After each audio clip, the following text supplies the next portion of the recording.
Good morning, everyone. Welcome back to English with Chris presents English Word of the Day. Today's word of the day is idiom. Idiom.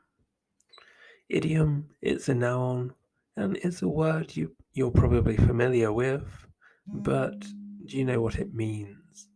So the definition, an expression that cannot be understood from the meanings of its separate words, but must be learned as a whole. So, yeah, an idiom, I think most people are familiar with them.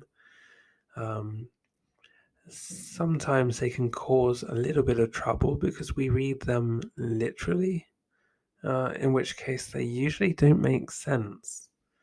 Here, for example, the expression give up to mean surrender is an idiom. But if you're not familiar with the idiom to give up or give up, and you saw it written and you were trying to work it out from those two words alone, give up, it would probably seem a little bit strange. So, to give, it's an action, and up, we know it's, upwards towards the sky, towards the ceiling. So if you were literally to give up, it would almost be as if someone's incredibly tall and you're giving them something, you're passing it up in the air towards them. It would be very strange and definitely wouldn't give you the meaning surrender. So if you do know the idiom, simple. Okay, our next example, even though the student knew every vocabulary word in the idiom, he failed to know what the expression meant. So again, if we go back to the first example, it's going to be very similar. So if you know the words, these are words that you know, but not used in that construction, it's going to be very difficult to get the meaning. And sometimes even with the context, it could be very difficult. Last but not least here, it's raining cats and dogs, stated the grandfather to his confused granddaughter, is an idiom that means it's raining hard. So yeah, this could be particularly funny if you have small children and you said something like this, it's raining cats and dogs. I can imagine the look of wonder on their faces. They run to the window to see if they can find any cats and dogs that are falling from the sky. And then the poor looks of disappointment on their faces when they realize that there aren't actually any cats or dogs would be very sad, maybe even slightly distraught. But we know this is an idiom, where the meaning or where the connection came from. I'm not sure. Maybe I'll look this up and I'll present this as my next idiom. So idioms, if you are interested, I cover every Wednesday. We have an idiom of the week, and that's a good place if you want to just pick up an extra idiom once per week. So,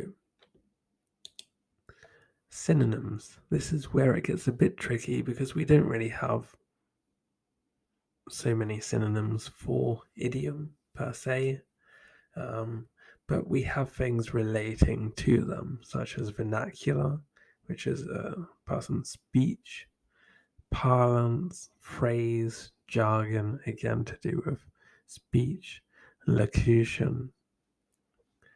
Now, moving on to our etymology for the word idiom, we can see that it's from 1580s, form of speech peculiar to a people or place, meaning phrase or expression peculiar to a language, is from 1620s, from French idiome, 16th century, and directly from late Latin idioma, a peculiarity in language, from Greek idioma, peculiarity, peculiar phraseology.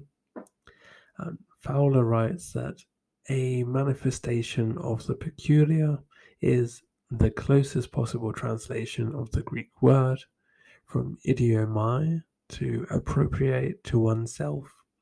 From idios, personal, private, properly, particular to oneself. This is from pi,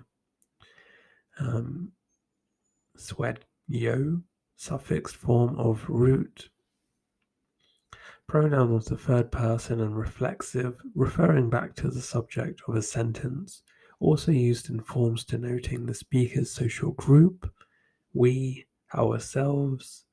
Source also of Sanskrit, svar, Avestan, hva, Old Persian, huva, one's own, and kava, data, Lord, literally created from oneself, Greek, hos, he, she, it, Latin, suicera, to accustom, get accustomed, Sadalis, companion, Old Church Slavonic, Svordi, his, her, its, Svoyaku, relative, kinsman, Gothic, Swiss, one's own, Old Norse, sick, oneself, German, sign, Old Irish, fine, self, himself.